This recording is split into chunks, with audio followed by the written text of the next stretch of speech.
Did you know that in 2003's Midnight Club 2, if you're idle for too long whilst riding a motorbike, this will happen?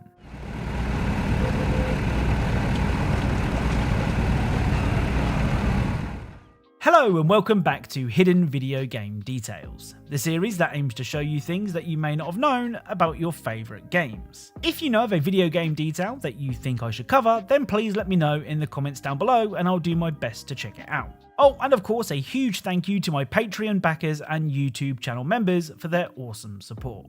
Anyway, without further delay, let's get started. Right, let's begin today's video with Star Wars Jedi Survivor. Now, Jedi Survivor might just be one of the most frustrating games I've ever played. When everything is working as it should, it's an excellent sequel to 2017's Fallen Order. The trouble is, things rarely work as they should. The footage that you're watching was captured on the Xbox Series X, and hopefully you can see how the game's performance is all over the place. Now, I'm not someone who believes that frames per second are the be-all and end-all, but there is no denying that inconsistent performance can really detract from a game's feel.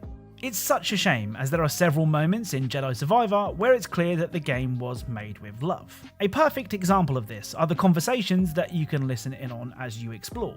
I mean, this conversation between a raider and a droid will always make me smile. That means it's mine. Now go, lock it down. What about survivors? No, none. Understand? How can you be sure? The ship is still... You make certain there are none. Get it?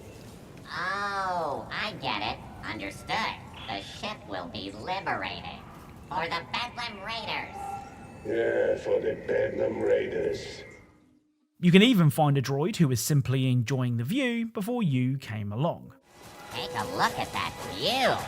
Is that a giant crater? Wow. I got it so easy.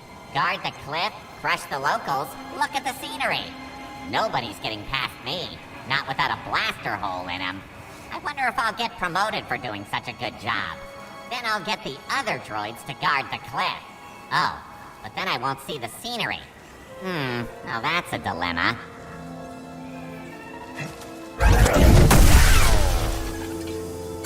Dilemma solved.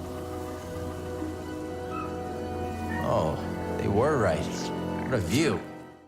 This is particularly cool, as Cal will comment on the scenery if you look at the view. The other detail that I've noticed in my short time with Jedi Survivor can be seen when interacting with lovable droid companion BD1. If you hold down on the D-pad, you can do this. Hey, buddy.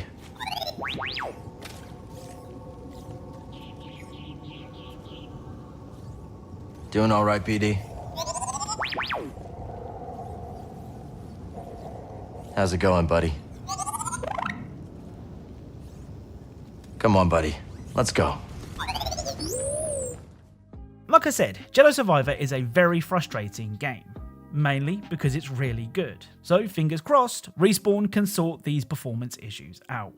Next up is Tiny Tina's Wonderlands. Now, in the last episode of this series, we discovered a blacksmith's with some musically inclined hammers. Well, today's Tiny Tina's detail can be found by simply waiting at the game's main menu. If you wait long enough, several events will occur in the background.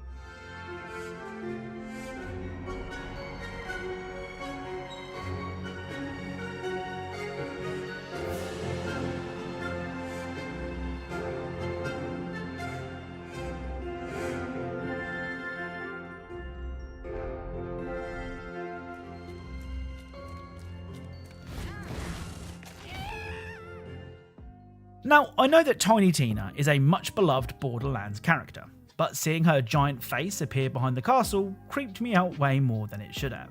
Next up is one of the coolest details I've found in a long time.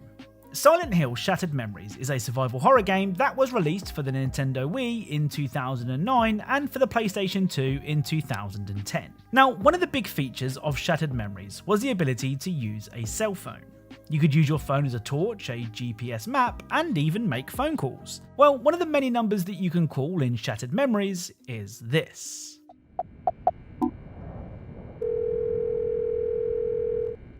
Thank you for calling Konami customer support. How may I assist you today? Hello? Hello? Our caller ID shows that you're calling from Silent Hill. I regret to inform you that you are beyond even our help. So calling 573 will put you through to Konami customer support, who soon realise that you're in Silent Hill, so can't help. It's a really funny detail. Next up is Call of Duty World at War. Now, given that World at War released after the blockbuster success that was Call of Duty 4 Modern Warfare, it was always going to have a tough time making the same impact. But the fact that people are still talking about World at War nearly 15 years later is a testament to just how good this game is. Now, the detail that I wanted to share from World at War is one of the most foreboding moments I've ever seen in a video game. On the eviction level, you and Soviet allies find yourselves underground, and it's when doing battle in the tunnels, you can see this.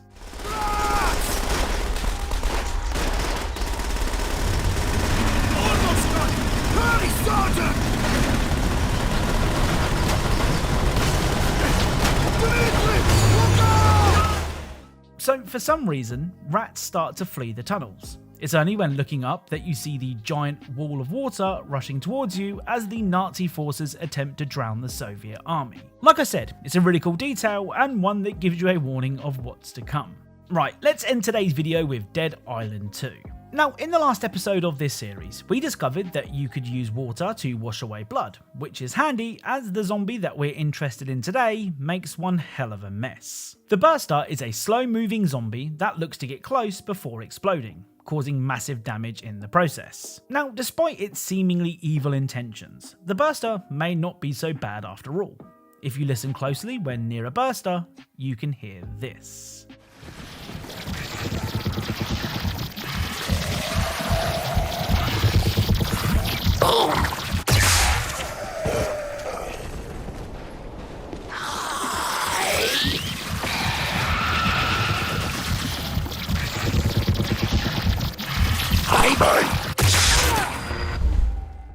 So bursters will actually speak before they go boom, sometimes even saying goodbye. It's a really nice touch. Now, full credit for this final detail has to go to Ezio on Twitter, who pointed out one of the funniest video game details of recent times. Now, I don't know about other countries, but here in the UK, people love to get tattoos written in foreign languages. The person with the tattoo usually claims that there is a deep meaning behind the writing, but on some occasions, the tattoo isn't deep at all.